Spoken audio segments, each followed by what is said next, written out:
Muy bien, familia señalera, esta noche, como les había prometido, estamos con una persona muy especial que hace mucho tiempo que tengo ganas de que esté en la señal Ciencia y Misterios. Él se define como investigador, ha estudiado y se ha recibido, es criminólogo, estudió teología, pero por sobre todas las cosas es investigador. Se ha recorrido el mundo detrás de los misterios, de estas grandes incógnitas que revisitamos todas las semanas aquí en la señal Ciencia y Misterios, y para mí es un verdadero honor y un enorme placer tener esta noche a Manuel Carballal. Bienvenido, Manuel, a la señal Ciencia y Misterios. Muchísimas gracias a ti por la invitación. La verdad es que, Manuel, hace rato, como te dije en privado, tenía ganas de invitarte, tenía ganas de que compartamos un rato, de que charlemos de cosas que me parecen importantes y sobre todo conocer tu mirada respecto a diferentes temas. Vamos a arrancar por el principio. Hace poco tiempo atrás entrevistaba a un amigo tuyo, a Javier Sierra, y hablábamos justamente de este tema de este primer objeto volador no identificado que ven ustedes juntos en este monte en España. Eran muy chicos, tenían 15, 16 años y se lanzan a la investigación con los recursos que tenían a mano. ¿Qué podés contarme de eso? ¿Cómo te inicia un poco en estos caminos esa experiencia? Bueno, en realidad yo antes de esa experiencia ya estaba muy involucrado, Uh-huh. porque eso fue la noche del 23 al 24 de junio de 1987, y creo que es una fecha que ni Javier ni yo olvidaremos nunca. Pero Javier y yo nos habíamos empezado a escribir un poco antes, porque yo había fundado un grupito de críos, de niños como yo, en mi barrio, a los que arrastré al mundo de las anomalías, del misterio, que a mí me fascinaba desde que tengo uso de razón, ¿no? Claro. Y en el año 85, fíjate, en 1985, yo publico mi primer artículo en una revista. Antes habíamos publicado un boletín, un fanzine que se llamaba Verne, un poco el precursor del actual Ojo Crítico, que lleva publicándose 28 años, gratuito, llevamos 28 años 28 haciendo el años. Ojo Crítico, Qué barro. que se dice pronto. Este año se cumplen 28 años, en diciembre de este año. Y en el año 85 yo publico mi primer artículo en una revista nacional, Karma 7, que era la precursora de Año Cero, Enigmas, Más Allá. Fue la primera gran revista junto con Mundo Desconocido de estos temas en España. Y en el año 86 yo había publicado un anuncio en Karma 7 diciendo que un grupito de chavales de La Coruña buscábamos contacto con otros aficionados a estos temas, y un crío de Vinarós, en Castellón, con 15 años, que se llamaba Javier Sierra, me escribió. Entonces, inicialmente nuestra relación era epistolar, ¿no? Nos escribíamos cartas, algo que ahora ya pues mucha gente no sabrá ni lo que es. En aquella época no había internet, ni SMS, ni WhatsApp, ni nada. Y en el año 87, Javier me propuso que hiciésemos un intercambio. Él se venía 15 días a La Coruña, a la casa de mis padres. Yo vivía con mis padres, claro. En La Coruña, pues yo lo llevé a los lugares de misterio de Galicia, la Catedral de Santiago de Compostela, los petroglifos, los dólmenes, el Monte de la Espenuca. Lo llevé a encuestar casos de avistamientos ovni que estaba recogiendo mi grupito de amigos. Y después nos fuimos, el pacto era que él estaba 15 días en Galicia y yo me iba 15 días a su casa, a casa de sus padres. Y de esos 15 días, cogimos 4 días para irnos a Barcelona. porque en muy poco tiempo ya nos habíamos peinado todo lo que había de misterioso en Vinaroz y en toda la provincia de Castellón. Me imagino. Y en esos 4 días en Barcelona conocimos a Antonio Rivera, conocimos la redacción de Karma 7, fuimos visitando lo que llamábamos los santos lugares, ¿no? El CEI, el Centro de Estudios Interplanetarios, que ha sido la organización de ufología científica más importante que ha existido en España. Y también, aunque Javier siempre estuvo más polarizado desde el principio con el fenómeno OVNI, yo tenía más interés hasta ese día en otros aspectos de lo paranormal, en cuestiones de parapsicología, en otro tipo de temas. Entonces lo arrastré a visitar la sede del Instituto de Ciencias Parapsicológicas Hispanoamericano, otros lugares.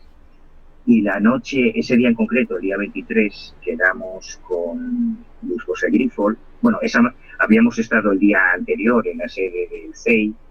No me quiero enrollar porque además cualquier persona que tenga interés, Javier Sierra dedicó el último capítulo de la primera temporada de su serie Otros Mundos y el primero de la nueva temporada a lo que ocurrió allí, ¿no? Entonces cualquiera que tenga interés pues puede... Sí, queda muy gráfico, la verdad es que es una historia fascinante. Pero lo que ocurrió esa noche es que Javier, que como digo, estaba más abierto de mente, esta es una frase que nos quedó grabada a fuego los dos, que yo estaba convencido de que aquello era un fraude, convencido. O sea, de hecho aposté con él, ya verás cómo Grifo nos va a decir que hoy no pueden venir, que se les ha roto el tubo de escape o el volante y que no... No, hombre, Manuel, no seas tan escéptico, cuando tanta gente lo ve, algo habrá, bueno, ya. Y apostamos una cena. Además pasábamos mucha hambre en ese viaje, porque como éramos unos chavales, no teníamos un duro, íbamos con latas de conservas y con bocadillos para comer. Pero lo que ocurrió esa noche, fuese lo que vimos, porque no fue solo lo que vimos, fue todo lo que ocurrió alrededor, porque hubo otra serie de elementos concomitantes. Nos dio una fuerza, un arrojo kamikaze para comprometernos con la investigación de los fenómenos anómalos, fundamentalmente con la investigación del fenómeno OVNI, caiga quien caiga. Y probablemente todas las cosas que hicimos a partir de entonces, a veces auténticas locuras, fueron porque lo que ocurrió aquella noche en la montaña nos dio esa convicción, esa seguridad de que aquello era real, aquello merecía la pena y era algo a lo que se podía dedicar la vida entera. Casi como Grifol siempre me decía a mí, como conocía mi vocación sacerdotal, me decía que para mí lo de la investigación era como un sacerdocio, ¿no? Y yo no vivía como un sacerdocio. Pues probablemente fue por lo que pasó aquella noche en la montaña, fuese lo que fuese, lo que vimos sobre nosotros o todos los fenómenos concomitantes que hubo alrededor. Manuel, ¿y cómo llegas de ese evento que por supuesto, nos marca, ¿no? Desde chicos, a la criminología, a la investigación? Igual ya te veo, ¿no? Desde ese principio, muy sanamente escéptico en estos conceptos, pero ¿cómo se van dando estos pasos para llegar, no te digo hasta hoy, pero sí quizás a estos momentos en los que me decís que te has metido por todos lados y que decidiste recorrer el mundo detrás de los misterios? Bueno, a la criminología porque de algo hay que comer, porque claro, no se puede vivir de la investigación. El que diga que vive de la investigación miente, salvo que haya recibido una beca, porque nadie te paga por investigar. Te pueden pagar por divulgar, por hacer un periodismo especializado, pero salvo pequeñas excepciones, la MUFON hizo algunas becas, la Fundación Anomalía hace unos años dio algunas becas, la Society for Psychical Research becó algunas investigaciones, pero que son 4 duros. En este momento, o sea, a fecha de hoy, ayer mismo, yo subía a mi perfil de Twitter y a mi perfil de Facebook una iniciativa que hemos puesto en marcha hace ya por lo menos 3 o 4 semanas, Vicente Juan Ballester Olmos y yo, para intentar crear una beca de investigación. Buscamos apoyos para becar a algún investigador, no a nosotros, nosotros no entramos, sino a algún joven investigador, para poder darle dinero para hacer una investigación, y el apoyo que hemos tenido es prácticamente nulo, ¿no? O sea, No, lo de la investigación prácticamente no existe, Claro. casi no hay investigación. Entonces, como nadie te paga por investigar, pues yo pensé que lo de la criminología puede ser una profesión tan buena como ser electricista, taxista o fontanero, pero que tiene unas herramientas, tiene una forma de investigar, las técnicas de investigación criminal que yo siempre he utilizado al mundo del misterio.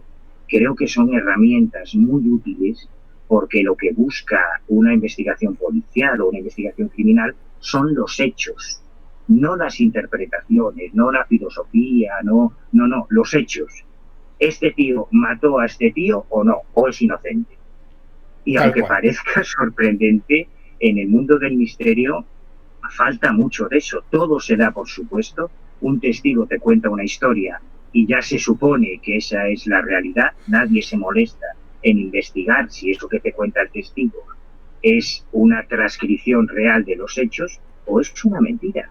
Porque hay testigos que mienten, el fraude existe como en todos los campos, ¿no? Tal cual. Entonces, a mí esa formación en criminología me ha sido muy útil para aplicarla después a la investigación de anomalías. Absolutamente, absolutamente. Bueno, Manuel, se está poniendo de moda, y yo sé que quizás sea un tema que te haya cansado en su momento, pero se está poniendo de moda otra vez esta cuestión del tema humo, ¿no? Y de los famosos sumitas. Yo no viví esta época, era muy chico y bueno, incluso comienza mucho antes de mi nacimiento, pero sé que, bueno, tus investigaciones son de las mejores que hay dando vueltas respecto a los supuestos contactos de los sumitas con terrestres comunes y corrientes o quizás no tanto. ¿Qué me puedes contar de la historia de Humo? Hmm. Podríamos estar horas y horas ¿Por hablando. dónde, Humo por es dónde uno, empezar, no? claro, Humo es uno de los grandes casos, de los mayores affairs de la historia de la ufología hispanohablante. Yo creo que me hice consciente de la dimensión del asunto Humo en un viaje a Bucarest, en Rumanía, Ujú. por un tema que no tenía nada que ver con el misterio, con una ONG. Yo llevo toda mi vida también muy vinculado al mundo de las ONGs, de las organizaciones de este tipo, y aprovechando que estábamos esperando recibir un contenedor con comida, ropa y juguetes para los orfanatos rumanos en Constanza, estábamos en Bucarest y yo me acerqué a unos grandes almacenes, no sé cuál sería el equivalente en Argentina, aquí sería algo así como el Corte Inglés en España, ¿no? Unos grandes almacenes donde hay de Sí. todo y hay una librería, una sección de libros importante, para ver cuáles eran los libros que había en Rumanía sobre temas de misterio. Y cuando yo me encontré en Rumanía con libros sobre humo escritos por autores rumanos, no las traducciones de los libros de Antonio Rivera o de Barriols o de Enrique Pérez Guerrero, no, libros en rumano escritos por autores rumanos sobre humo. Ahí es donde yo me hice consciente Wow. de que la dimensión de Humo había trascendido totalmente las fronteras de España, que es donde se generó. Y sobre lo de Humo, yo creo que pocos casos de la historia de la ufología están tan claros. Sabemos quién, cuándo, cómo, dónde y por qué. Tenemos la respuesta a las 5 preguntas, Ujú. pero como ocurre con otros grandes temas, o sea, todos sabemos, bueno, todos no, la mayoría sabemos que la Tierra es redonda, pero hay personas que creen que la Tierra es plana. Están en su derecho. Es sorprendente, a mí me sorprende que en el año 2020 alguien quiera que la Tierra es plana, y en la misma medida me sorprende que con todo lo que sabemos sobre Humo, en el año 2020 alguien pueda pensar que detrás de Humo hay algo que no sea José Luis Jordán Peña. Porque sabemos cómo lo hizo, cuándo lo hizo, dónde lo hizo, cómo lo hizo y por qué lo hizo. Y no solo tenemos, cuando se habla de Jordán Peña y Humo, siempre, sobre todo por los últimos escritos de Benítez, hay quien dice, no, es que Jordán Peña miente. Claro que miente. Miente porque lo que tiene que ocultar no es que él fuese un instrumento de extraterrestres para desmitificar el tema Humo. Lo que tiene que ocultar es tan miserable, tan ruin, tan rastrero y tan vergonzante que ha preferido reconocer la autoría del fraude que todo lo que hay detrás, que también lo conocemos. Porque Jordán Peña... Eso, ¿qué hay detrás? Ahora quiero saber qué hay detrás. Sexo, manipulación.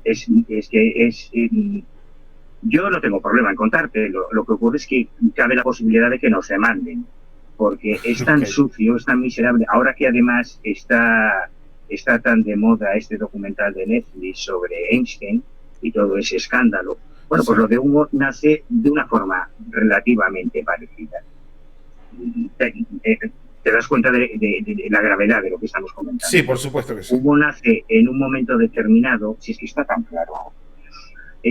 Humo nace cuando José Luis Jordán Peña, que era profesor de ciencias en Alicante, se va a trabajar a Madrid, se encuentra con que en los sótanos de la Ballena Alegre, en el Capellón de Madrid, al lado de la Puerta de Alcalá, sí, se reunía un señor que se llamaba Fernando Sesma con un grupo que habían montado entonces Guru, la Sociedad de Amigos del Espacio Guru, fue una de las primeras organizaciones de aficionados a los ovnis de España, y donde se leían las cartas de los auquianos, de unos extraterrestres previos a Humo, y allí iba la gente, jóvenes estudiantes y gente aficionada a estos temas, como Jordán Peña, a reírse de Sesma, porque era un cachondeo lo que las cartas, los informes de los auquianos son de risa, son ridículos, ¿no?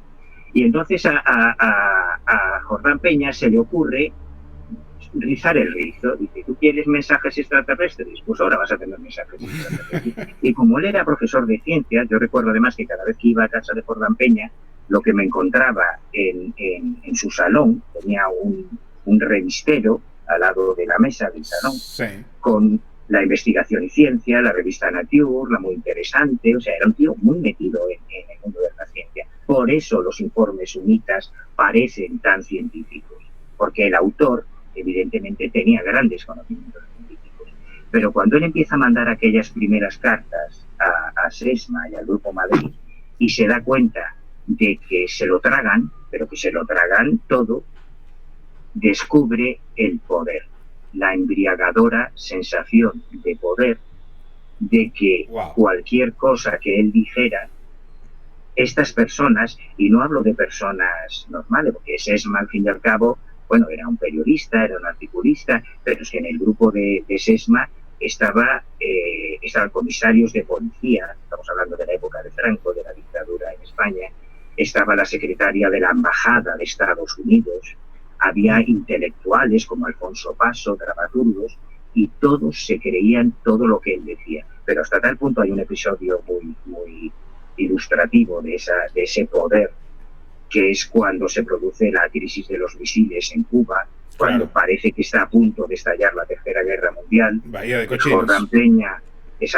Jordán Peña, en una de las cartas de los humitas, les dice a estas personas que hay un refugio en Piedralaves donde se van a poder refugiar algunos amigos de estos humitas, pero que solo van a poder salvar a un familiar, cada uno de ellos, porque no hay espacio para todo el mundo. Y yo me imagino que tuvo que disfrutar con gran sadismo el terror que vivieron aquellas personas que creían que el fin del mundo era inminente y tenían que decidir a qué personas salvaban. ¿A quién salvas? ¿A tu hijo? ¿A tu esposa? ¿A tu madre? Este era el nivel de poder, ¿no? Luego ya eso degeneró. ¿Qué sadismo? Sexual. Claro, cuando yo me refiero a Jordán Peña como el Mengele del misterio, lo digo con todas las consecuencias, porque sé de lo que estoy hablando. Era el Mengele del misterio, o sea, él llegó a tener un nivel de poder escondido en las bambalinas de Humo terrible. Entonces, yo además creo que una de las cosas más relevantes es que Jordán Peña no nos contó nada que no supiéramos. Claro. Cuando Benítez o todos estos autores nuevos dicen, bueno, es que no se puede creer a Jordán Peña porque mentía, da igual. Jordán Peña solo reconoció lo que nosotros ya habíamos descubierto antes. Esto es fundamental. Jordán Peña, cuando se vio entre la espada y la pared por las investigaciones de José Juan Montejo, o de Javier Sierra, o de Enrique de Vicente, o de tantos otros homólogos, fue entonces cuando reconoció lo que había hecho. pero nosotros ya lo sabíamos. No, cuando Jordán Peña reconoce que él está detrás del caso de la abducción de Julio F., porque es que Jordán Peña Claro. no solo era un agente de los humitas, coño, es que era un agente de todos los fraudes que ha habido en España. O sea, claro.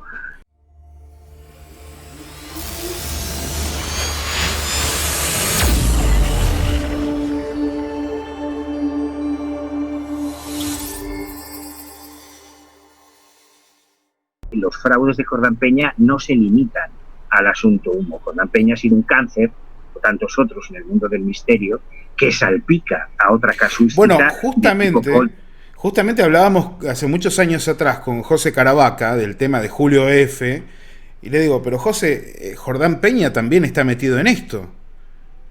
Y me dice, claro, mira, escucha, tenés razón, ¿para qué voy a buscar un poquito más respecto a esto? ¿Cómo puede ser? Sí, tenés razón, está metido también acá. Claro, pero lo bueno es que, ¿ves? Este es un ejemplo fantástico, el que me lo has dejado a huevo. Caravaca publica, que esto es lo importante, no, porque luego a toro pasado todos sabíamos que Bruce Willis estaba muerto en El Sexto Sentido. No, lo importante es que lo digas. Claro, entonces Caravaca publica, ojo, tengo sospechas de que Jordán Peña puede estar implicado en el caso de Julio F. Salió en una conversación que tuvimos con José eso, sí. Claro, que José es fantástico, Caravaca es de lo poco serio que queda un gran amigo en España.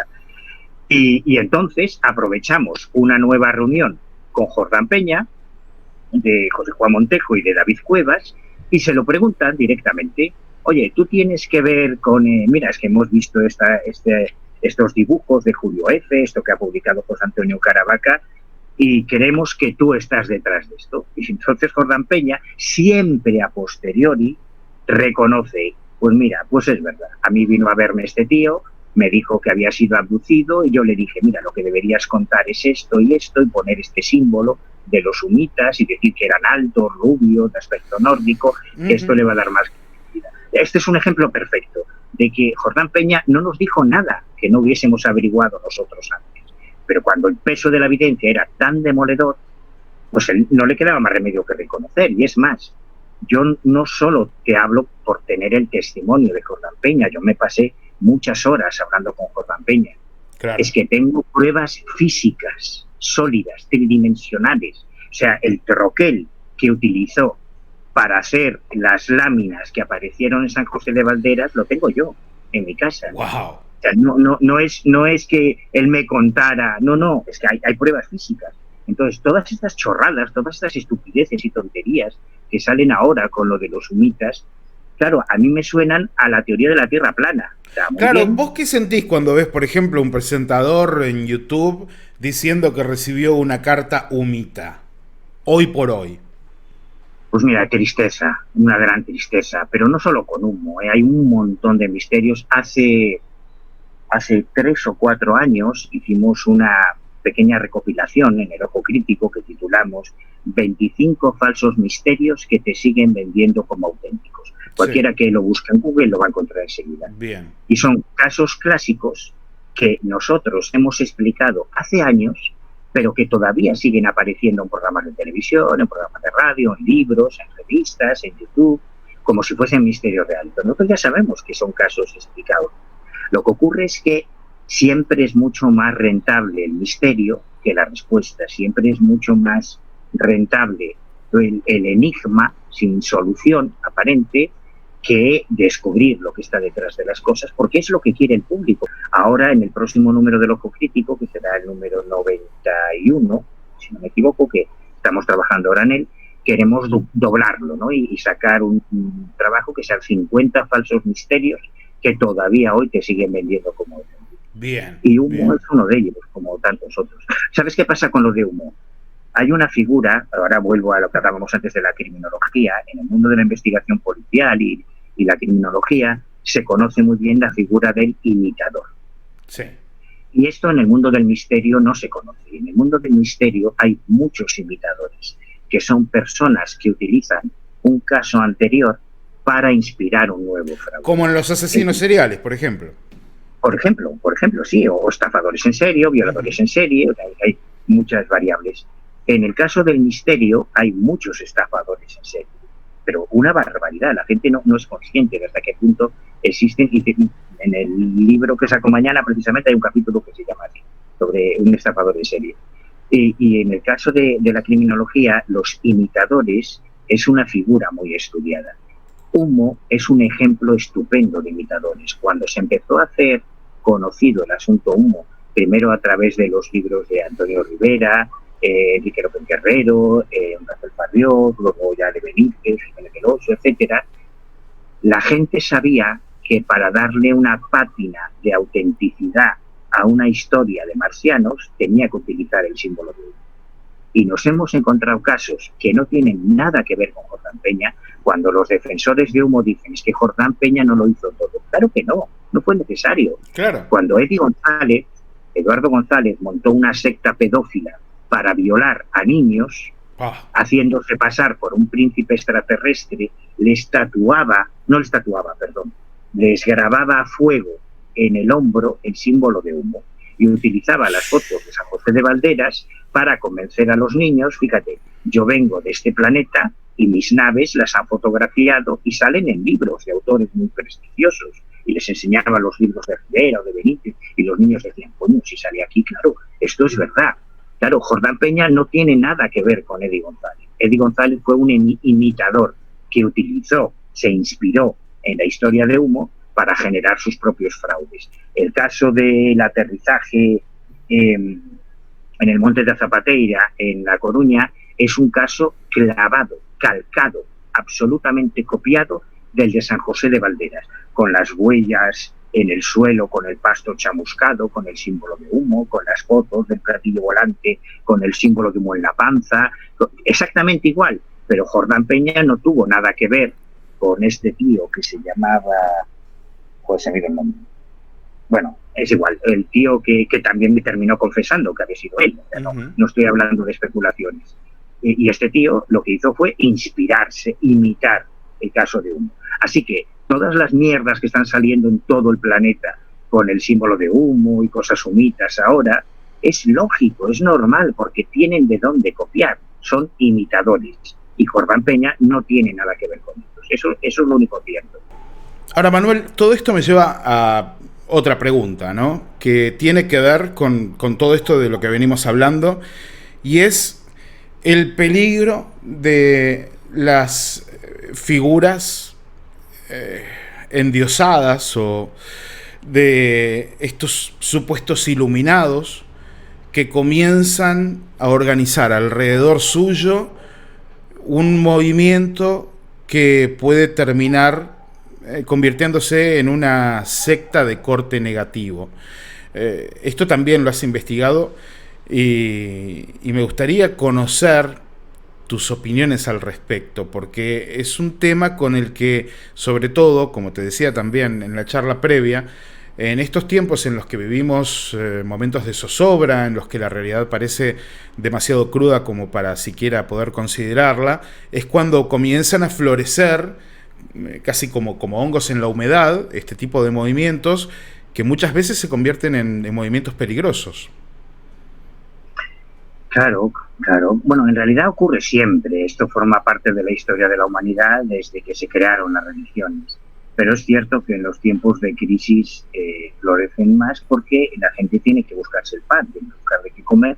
Y como para ser gurú no te piden ni una licenciatura, ni una diplomatura, ni una titulación, es como para ser ufólogo, ¿no? o astrólogo, o parapsicólogo. Como no hay ninguna titulación, pues dices que eres ufólogo, parapsicólogo, y nadie te puede reprochar nada. Y te decía que casualmente es una coincidencia sorprendente. Mañana sale mi quinto cuaderno de campo, yo hace un par de años empecé a publicar mis diarios de investigación, o sea, mis cuadernos de campo. Yo soy un enfermo patológico del dato, yo lo anoto todo.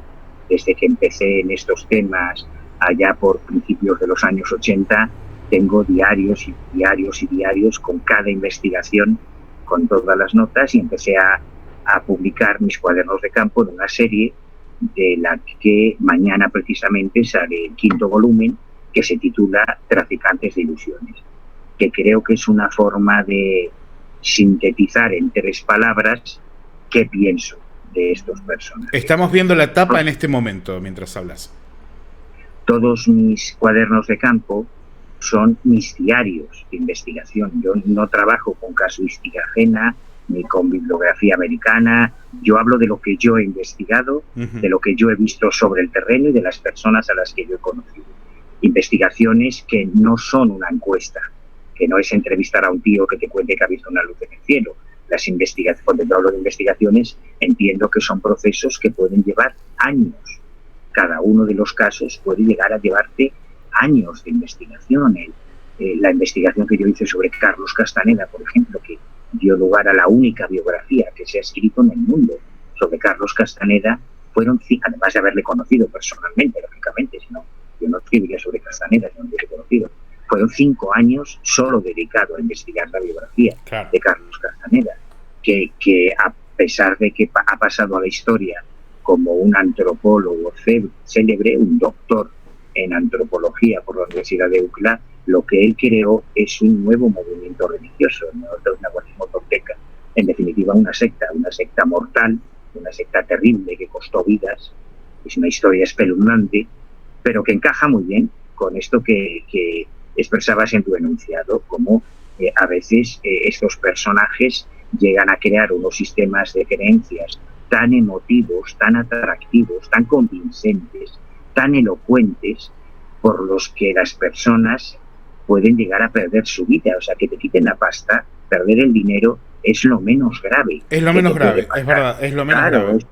El dinero no es relevante, te puede costar. El problema de este tipo de cosas es que además el dinero te puede costar tu equilibrio psicológico, te puede costar tu salud y en muchos casos te puede costar la vida.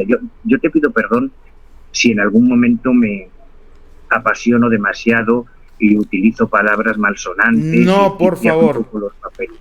Pero es que te contaba antes que cuando yo empecé en estos temas, antes incluso de conocer a Javier Sierra, cuando era un crío, en el año 83, 84, el pequeño grupito de amigos que tenía en La Coruña, conocimos a una mujer que se convirtió en nuestra hada madrina, Josefa Losada, que tenía un programa de radio sobre misterios en Radio Coruña, en La Coruña, y le escribimos, le hicimos gracia, mira, los chavalitos que les gustan estos temas de las psicologías, bueno, a veniros a mi casa, y todos los jueves nos reuníamos con...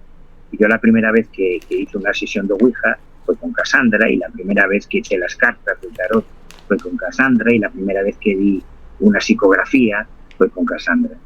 Entonces viví en primera persona todo el proceso autodestructivo de Cassandra con la mierda de la escritura automática. Ella empezó a hacer psicografía y cómo funciona, porque realmente se produce psicografía. Empezó a obsesionarse con ese tema, terminó perdiendo a su marido, perdió a sus hijos y al final terminó suicidándose. Y como yo eso lo viví en primera persona, desde primera línea, siempre he sido consciente de que estos temas son muy importantes para las personas. No son una coña, no son una frivolidad, no son un pasatiempo para muchas personas. Entonces, por eso te pido perdón si en algún momento me enciendo y pierdo un poco los papeles, es porque yo me tomo muy en serio esto del mundo del misterio, ¿no? Por supuesto, para mí por no supuesto. Estamos totalmente de acuerdo, y es por la misma razón por la que a veces cuando estoy haciendo un programa en directo y de pronto veo comentarios que tienen que ver con esto y que o personas que incitan a alguien o a los que están en el chat a sumarse a algo por el estilo, yo me enciendo igual que vos y hasta puedo llegar a terminar, y la familia señalera lo sabe bien, bastante enojado y con palabras malsonantes, como vos decís, porque no me gusta ni medio que esto suceda, y menos en el ámbito de la señal Ciencia y Misterios. Así que es más que bienvenido tu opinión y tu emoción también es bienvenida con respecto a estos temas, porque lejos de la frivolidad, son temas que nos pegan muy profundo, porque actúan directamente sobre nuestras creencias, sobre nuestra parte más humana y quizás la más primitiva, porque si vamos a la lógica, probablemente con un poco de lógica podríamos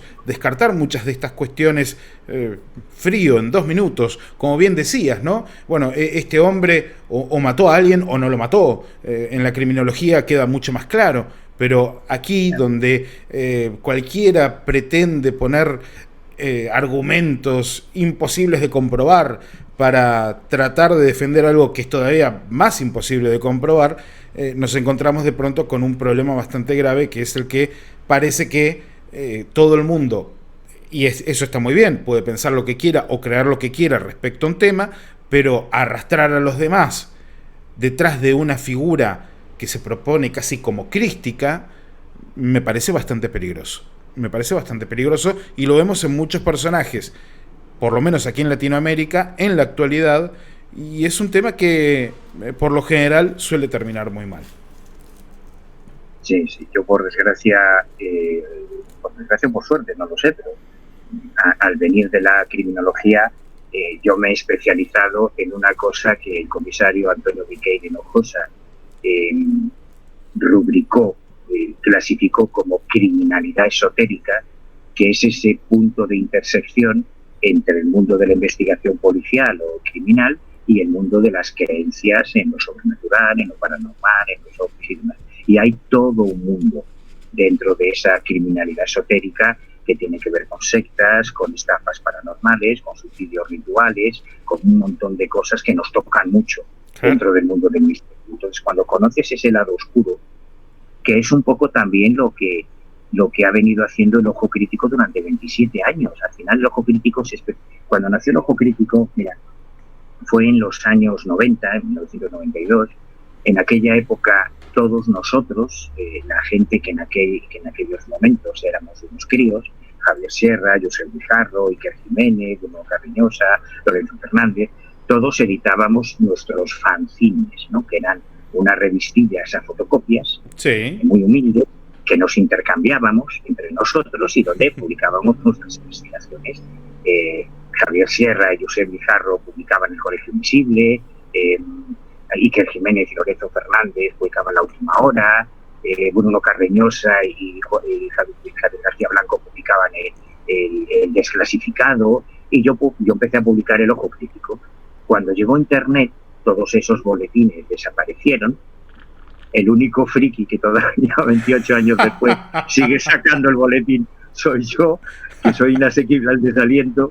Y en aquellos boletines nosotros publicábamos nuestras reflexiones, nuestras publicaciones, nuestras investigaciones, pero con el paso de los años yo me di cuenta de que había un espacio en blanco, que va esto de homenaje al programa de mi amigo Miguel Blanco, había un espacio vacío que nadie tocaba, que era ese lado oscuro del mundo del misterio, que tiene que ver pues con eso, con fraudes, las estafas, los engaños, con la criminalidad, con los suicidios que generan estos temas, y con el paso de los años un poco nos fuimos especializando en eso. Al final se abrió mucho más el arco porque empezaron a llegar colaboraciones de gente del ámbito académico, catedráticos, profesores de universidad, y de la misma forma que publicamos los casos positivos. Aquí yo llevo un poco la contraria a otros colegas, porque para mí los casos positivos son los casos en los que encuentras una explicación, y los casos negativos son aquellos en los que no encuentras una explicación. Claro. Y ambos los publicamos. La mayoría de mis colegas definen como casos negativos aquellos que están explicados. Yo creo que no, porque creo que el espíritu que debería tener un investigador, alguien que busque la verdad, es eso, buscar la verdad, y si la encuentras, coño, es positivo, ¿no? Has descubierto Tiene mucha lógica. Tiene mucha lógica. Yo al menos lo veo así, pero repito, de la misma forma que publicamos los casos explicados, cuando hemos dedicado años a investigar un caso y no encontramos la explicación, también lo publicamos. ¿Qué ocurre? Que el 95, el 98% de los casos tienen una explicación. El problema es que no hay nadie que los investigue, porque el gran problema, a mi juicio, en mi humilde opinión, que tienen estos temas es que se confunde con mucha frecuencia divulgador o periodista con investigador. Exacto. Alguien que va a hablar con un pastor que ha visto un ovni y recoge su testimonio y lo publica, eso no es un investigador, no ha investigado nada, ha recogido un testimonio. Exacto. Ese testimonio, ese pastor puede estar diciendo la verdad, y probablemente esté diciendo la verdad, y la luz que ha visto en el cielo, él no sabe lo que es, luego para él es un ovni, pero si escarbas un poco a lo mejor descubres qué era esa luz que estaba en el cielo. Pero como nadie se toma la molestia de eso, por eso creo que es muy importante diferenciar la figura del divulgador, del comunicador, del periodista, que son el 99% de la gente que está en estos temas, de la figura del investigador, que es el que intenta llegar al origen de ese estímulo, de ese fenómeno. Absolutamente de acuerdo. Por eso siempre me defino como periodista, porque en realidad es lo que soy, y de vez en cuando investigo algunos temas y hasta me han llegado a amenazar de muerte por descubrir algún que otro caso fraudulento. Por ejemplo, el caso de un señor que decía haber matado a un extraterrestre y tenerlo muerto allí en el freezer. Jonathan Reed. No, Jonathan Reed no, es el Jonathan Reed argentino en realidad, un poco ayornado, con bombas de humo al estilo Chuck Norris. Alberto Tabernice se llama, y decía que había matado un extraterrestre que lo tenía en un freezer, y bueno, junto con Miguel Ángel Pumilla, que fue comisario y perito de investigación también en su momento, en la policía de la provincia de La Pampa. Bueno, nos encargamos de investigar a este señor hasta, verdad, mentira, pregunta-respuesta, sacarle toda la mentira que había armado con la idea de, no sé, el delirio de publicar un libro, de filmar una película alrededor de este evento tan extraño. Ahora, algo que también sucedió en Argentina y que está incluido en tu nuevo libro es la historia de Ricardo Schiariti. Y me gustaría que me cuentes un poquito respecto a esto, porque la verdad es que me ha llamado la atención encontrar un argentino dentro de tu nuevo cuaderno de campo publicado. Sí, bueno, hay argentinos, hay venezolanos, hay de distintas nacionalidades, porque, como te decía, yo he viajado mucho siguiendo estos temas. Pero en el caso de Schiaretti, que es un personaje que en los años 90 fue muy conocido, fue actor de Culebrones, era un tipo muy guapo, de hecho utilizaba el seudónimo de El Sanador de los Ojos Azules, por su dulce mirada. Tuvo un programa también bastante conocido, La Hora Extraña, en la televisión argentina, sí. Pero en 1994 se vino a España. Ya, la política de mis cuadernos de campo, claro, yo tengo toda mi casa es un archivo, o sea, mi casa está llena de cajas por todo. Yo afortunadamente no tengo hijos ni familia y me puedo permitir esto, y toda mi casa es un archivo inmenso con miles de expedientes de miles de casos. Y cada vez que decido seleccionar unos cuantos para un cuaderno de campo, intento que cada uno de los casos seleccionados tenga una moraleja, enseñe algo, ¿no? Tenga una enseñanza especial y particular. Cada uno de los casos, los 16 casos, por ejemplo, que escogí de intervenciones policiales, en casos de poltergeist, para causa de denuncia poltergeist, o los 6 o 7, 8 creo que son, que salen en el próximo cuaderno de campo, de abducciones. Cada uno de ellos tiene una particularidad, una enseñanza. En el caso de Traficantes de Ilusiones, cada uno de los casos que escojo, el de Schiaretti es uno de ellos, es el caso 3, tiene una moraleja especial. Y en el caso de Schiaretti en concreto, Schiaretti llega a España en 1994 con todo el éxito que había atesorado como actor de Culebrones y presentador de televisión en Argentina, para comerse el mercado europeo. Y lo hace muy bien. Él aterriza en Marbella, conocedor de que en Marbella, en Puerto Banús, es donde está el mayor nivel adquisitivo, probablemente en España, donde está toda la jet set. Él comienza un programa en la televisión de Marbella, la televisión local de Marbella, y de ahí pega el salto a Madrid, ya con un gran grupo de seguidores detrás. En Madrid comienza a participar en programas de gran audiencia en la televisión española. Aparece en El Gran Juego de la Oca, aparece en Esta Noche Cortamos el Mississippi, aparece en Fuerzas Ocultas, que era el programa que había en televisión española en aquel momento sobre estos temas, además apoyado por Enrique de Vicente como su partener, entre comillas, en su actuación en Fuerzas Ocultas. Y empieza su gran lanzamiento y decide contactar con el director de una de las dos revistas especializadas comerciales que había en aquel momento en España, que eran, en aquel momento estaban Año Cero y Más Allá, Sí. pero él contacta con Más Allá porque Más Allá lo petaba. Más Allá llegó a vender 250.000 de ejemplares al mes. O sea, Más Allá era, para los que éramos de provincias, como era mi caso, yo viviendo en La Coruña, yo no vivía en Madrid, y entonces Más Allá era como, no sé, como la Biblia, ¿no? Lo que salía en Más Allá era como la Biblia. Entonces Schiaretti eligió muy bien, porque se puso en contacto con el director de la revista Más Allá, que era José Antonio Campoy, para proponerle un contrato millonario, una campaña de publicidad de mucho dinero, a cambio de que, además de publicar sus anuncios, como el psíquico más importante del mundo, para no estar notado, más importante del mundo, le publicasen un public reportaje en forma de entrevista. Y entonces Campoy, que era un tío muy particular, el director de la revista Más Allá, antes de que le relevase Javier Sierra, Campoy, que era un tío muy particular, me llamó a mí.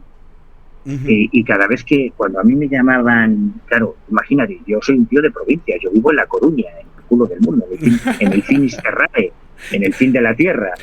Manuel, a vos te puedo decir gallego con propiedad, ¿no? Porque viste que sí, en Argentina... No, gallego de Galicia, no gallego de España, gallego de Galicia. Pues, muy bien, muy bien. Para mí era cuando a mí me llamaba Jiménez del Oso, por ejemplo, para pedirme que investigase un caso en concreto, yo vamos, cogía el primer autobús para Madrid o para donde fuese, vamos, encantado de la vida, ¿no? Absolutamente. Y cuando Campoy me llamó para decirme que por favor que fuese a Madrid, que quería hablar conmigo, que era un tema muy confidencial, muy discreto, que no lo comentase con nadie, yo cogí el primer autobús para Madrid. Claro, para mí llegar hasta la redacción de Más Allá era una peregrinación como irte a la Meca, porque tenía que coger un tren desde La Coruña hasta Madrid, en Madrid coger un autobús hasta el intercambiador o un metro hasta el intercambiador de Moncloa, en Moncloa coger otro autobús hasta Majadahonda y desde la parada del autobús de Majadahonda hasta la redacción de Más Allá había un paseíto importante, o sea, que era casi una peregrinación. Ya lo veo. Y cuando yo llego ahí a la redacción de Más Allá por esa llamada de Campoy, recuerdo que estaban mis amigos, mis queridos amigos en la redacción, Javier Sierra, Concha Labarta, Mercedes, Eva, toda la redacción, y ninguno de ellos sabía por qué me había llamado Campoy. Lo cual acrecentaba el misterio, ¿no? Obvio. Entonces, yo recuerdo que entro en el despacho de Campoy y Campoy cierra la puerta y me dice, mira, te llamo a ti porque, bueno, esto no te lo he comentado, yo entre otras muchas cosas soy ilusionista, estudié en prestidigitación. No creo en un investigador de fenómenos paranormales que no sea mago. Creo que es fundamental, que es una asignatura fundamental. Y Campoy exclusivamente me llamó por eso. Entonces me explicó que había desembarcado en Madrid Ricardo Schiaretti desde Buenos Aires, que había ofrecido una fortuna a la revista por esa campaña de publicidad, pero Campoy, que era un tipo con mucho olfato, un periodista de estos de la vieja escuela, no lo tenía claro. Entonces Campoy lo primero que hizo fue enviar a los dos responsables del departamento de marketing de Más Allá a reunirse con Schiaretti para que le demostrase sus poderes. Claro. Y volvieron alucinados, porque Schiaretti les adivinó cosas que era imposible que supiese, pero no cosas ambiguas, no, con nombres propios, nombre y apellido, fechas concretas, con su día, mes y año, o sea, datos concretos, no cosas ambiguas, no veo un accidente doméstico, no, cosas concretas. Entonces, ellos habían vuelto muy, muy sorprendidos. Pero Campoy todavía no las tenía todas consigo, entonces le pidió a Javier Sierra, que en aquel momento creo que era redactor jefe o redactor, que también se reuniese con Schiaretti. Y Javier, que es una de los cerebros mejor amueblados que yo he conocido y uno de los tipos más inteligentes que yo he conocido, el problema es que él no es ilusionista, él no es mago, no, tampoco es fontanero, ni es cocinero, o sea, no se puede saber de todo. Claro. Entonces Javier también volvió muy sorprendido, ratificando la versión que habían dado sus compañeros. Pero Campoy todavía no las tenía todas consigo, entonces por eso me llamó. Qué grande Campoy. Sí, es muy interesante esta historia, ¿eh? Creo que nos enseña mucho sobre la honestidad en un gremio tan maltrecho como el del periodismo del misterio. Ya lo creo. Entonces Campoy me explica todo esto, me da un dossier, él me pregunta si yo sé quién es Ricardo Schiaretti, claro, yo le digo que por lo que he visto en la tele, le he visto en los programas, de hecho yo acabo de subir al canal de vídeos que tenemos en YouTube, El Ojo Crítico, hemos subido esa actuación en concreto, bueno, varias actuaciones de Schiaretti. En aquel momento Schiaretti estaba forrándose en España, llenaba teatros.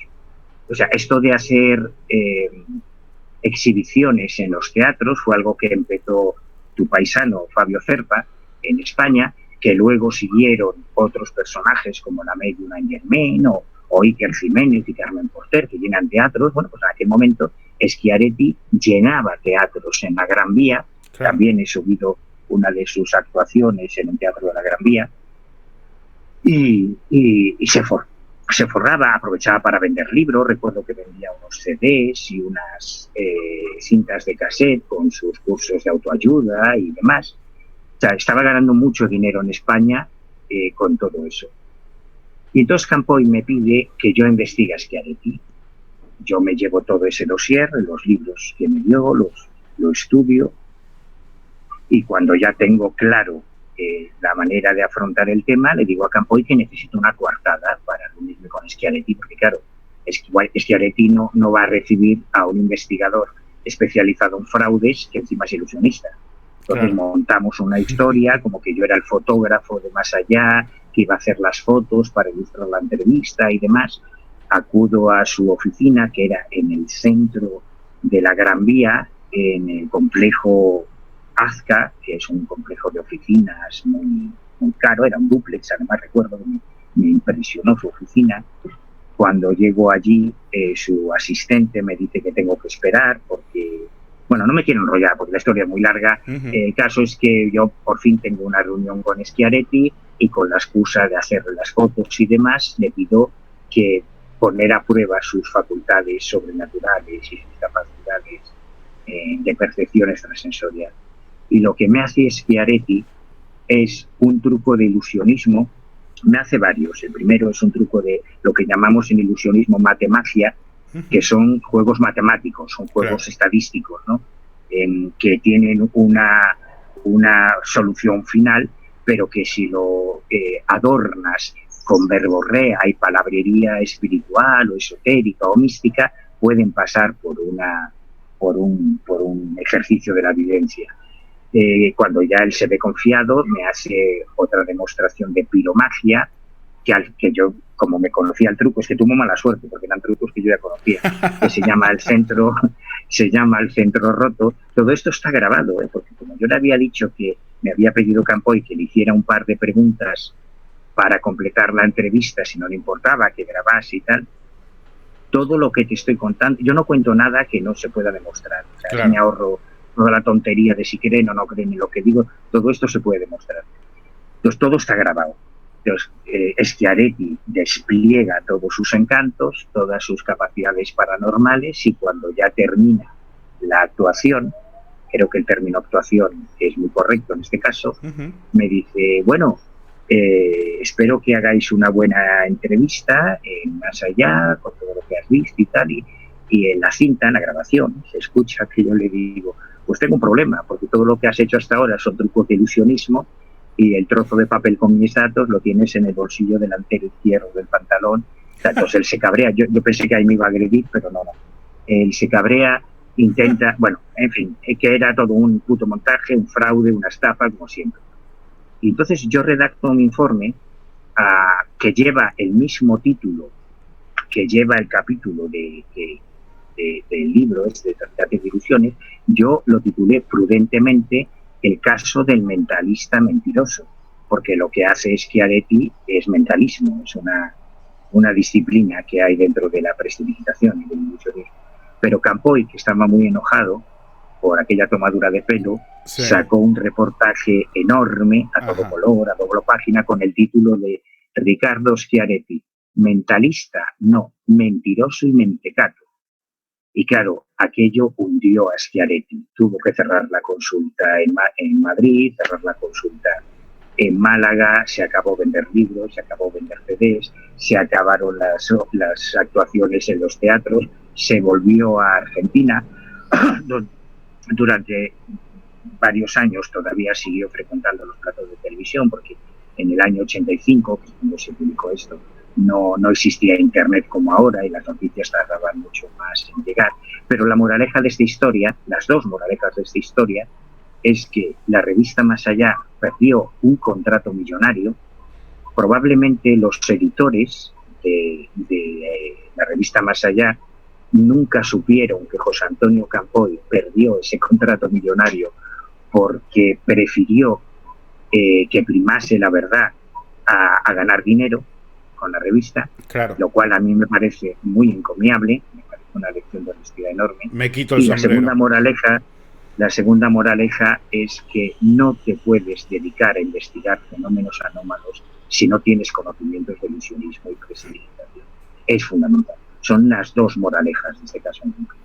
Qué importante esto y qué importante esta cuestión de tener conocimientos de ilusionismo y prestidigitación. La verdad es muy importante, muy interesante, y espero que la familia señalera lo tome en cuenta y lo anote, porque realmente no lo había pensado por ese lado, pero es súper lógico, en realidad es súper lógico, porque es la mejor manera de poder descartar un montón de cosas que, si no, para el resto de los mortales pueden pasar como algo absolutamente mágico, y que sin embargo no lo es. Ahora, tengo otra pregunta con respecto a este tema en particular. ¿Fue así, automático la caída de Schiaretti, o intentó de alguna otra manera salvar su nombre y seguir operando? ¿Hizo alguna otra oferta a la revista? ¿Trató de comunicarse con el director, con ustedes? No, fulminante, fue demoledor. Yo no sé cuántos millones y millones de pesetas le hice perder a Schiaretti. Entiendo que esté muy enojado conmigo, lo comprendo, pero claro, la revista Más Allá en 1995 era, sí, no sé, como la nature del misterio en España, era claro, como el New York Times, o sea, cualquier cosa que salía en Más Allá tenía una repercusión nacional instantánea. Uh-huh. Entonces, un reportaje tan agresivo, y que no fue mi culpa, yo no, el titular fue, el texto es cosa mía, yo asumo todo el texto, pero el titular fue una cosa de Campoy. Algo tan radical como mentalista, no, mentiroso y mentecato. Caray, no dejaba mucho lugar a dudas. Entonces, de hecho, Schiaretti salió de España inmediatamente porque no canceló las actuaciones que tenían teatros, los programas de televisión y demás, y se volvió a Argentina porque en España se le cerraron instantáneamente todas las puertas. Bueno, Manuel, yo no te quiero quitar demasiado tiempo, pero ya llevamos 1 hora grabando, pero sí te quiero preguntar ya sobre el final de esta primera entrevista, y te voy a invitar para más emisiones de la señal Ciencia y Misterios, porque tenemos que hablar de un montón de cosas. Sí te quiero preguntar respecto a los misterios que bajo el escrutinio permanecen, esos que persisten. ¿Hay cosas para vos que realmente signifiquen un misterio?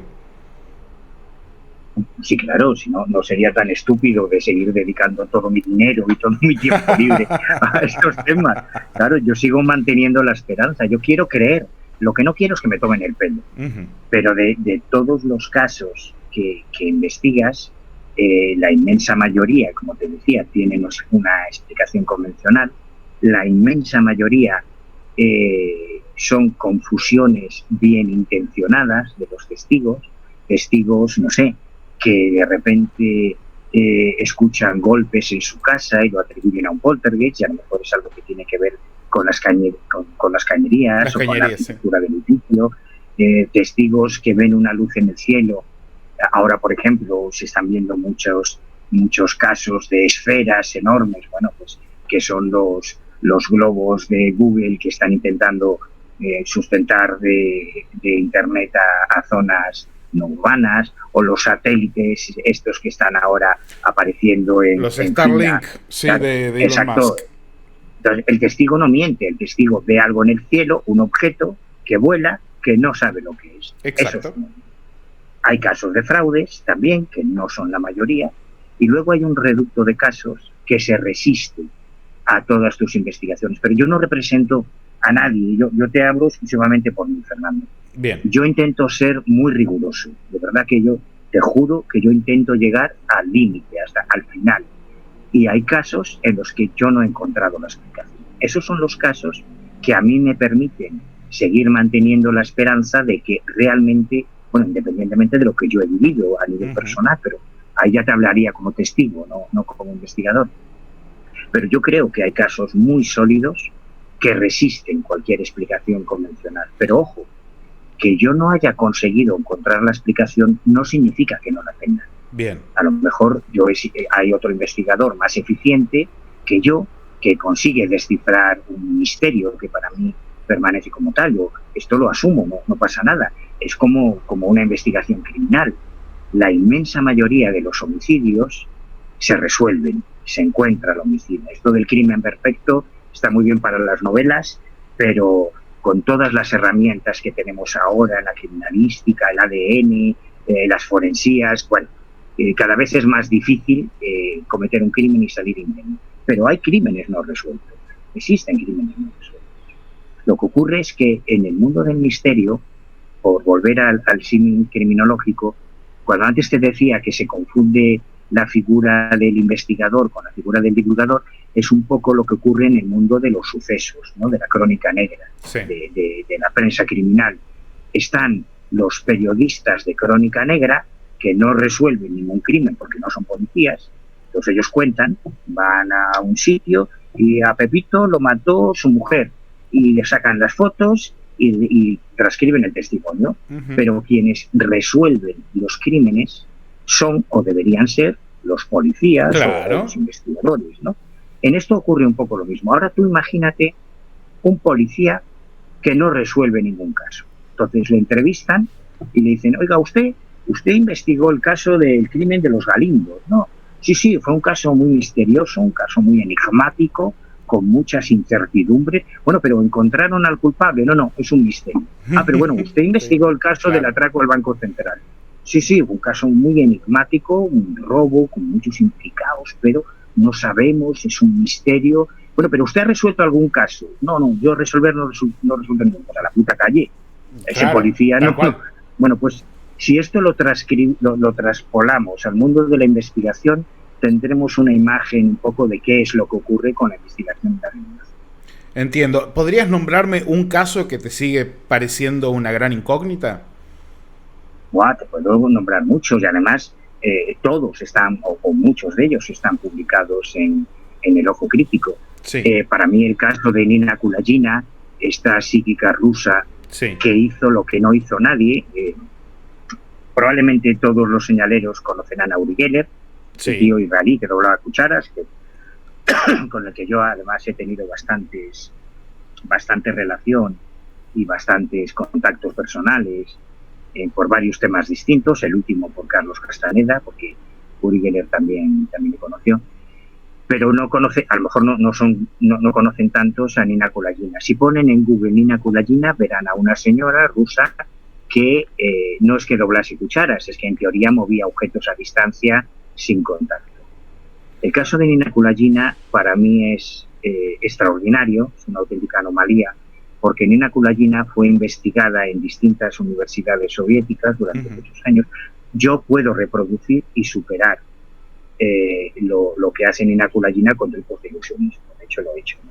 Pero que alguien pueda, esta es otra trampa, porque luego otro día si quieres hablamos de el gran fraude de los euroescépticos, que es otro cáncer en estos temas. Sí. Que yo pueda reproducir un supuesto fenómeno paranormal con fraude no demuestra que se haya hecho así. Exacto. Yo puedo reproducir cualquier asesinato sí, artificialmente, pero no significa que yo haya matado a esa persona. Exacto. O sea, evidente, ¿no?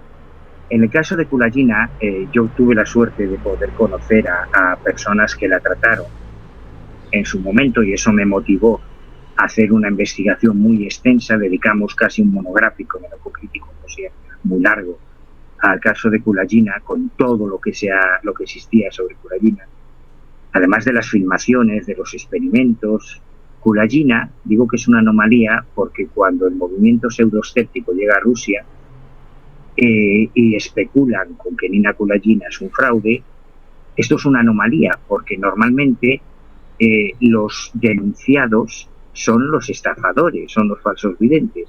Pero en este caso Nina Kulagina denuncia a los pseudoescépticos que las acusan de fraude y se hace un juicio. Y además yo tuve la suerte de poder acceder a las actas, a las diligencias de ese procedimiento judicial, de ese juicio. Una buena amiga las tradujo del ruso al castellano y también están disponibles en el Ojo Crítico. Y ganó. Y esos pseudoescépticos recurrieron, lógicamente tienen derecho a recurrir la sentencia, y volvió a ganar.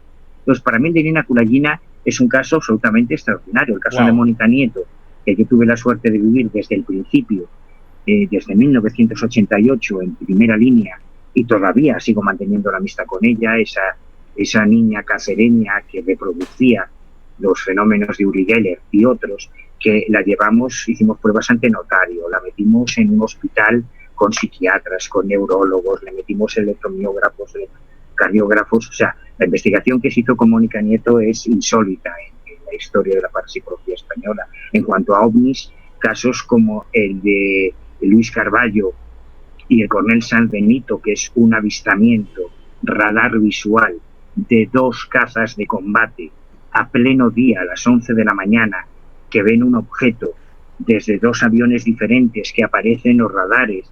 Para mí es el mejor caso de la historia de la ufología española, ¿no? Claro. O sea, bueno, te podría poner muchos ejemplos. Claro que hay casos que se resisten, por supuesto que sí. Son pocos en comparación con todo el universo que manejamos, pero claro que existen. Muy bien. Bueno, Manuel Carballal, la verdad es un placer haberte tenido en la señal Ciencia y Misterios. Algún día te voy a preguntar respecto, yo la verdad es que no sé si te habrás enfocado en eso, en ese tema en algún momento, pero te voy a preguntar, quizás hasta como criminalista, ¿cuál es tu opinión respecto a las famosas mutilaciones de ganado? Pero bueno, lo dejaremos para otra emisión porque ya te he robado muchísimo tiempo.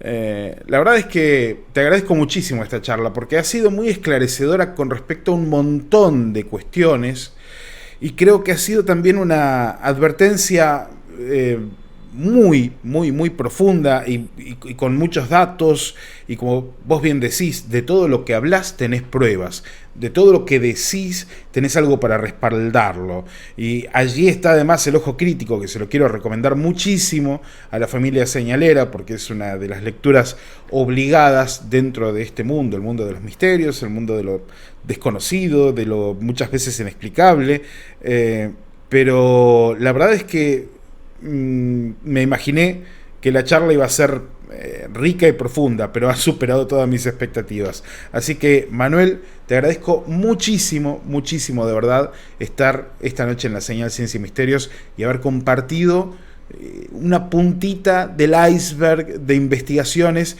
Y quiero recomendar a la familia señalera tus libros. ¿Cómo y dónde pueden conseguirlos?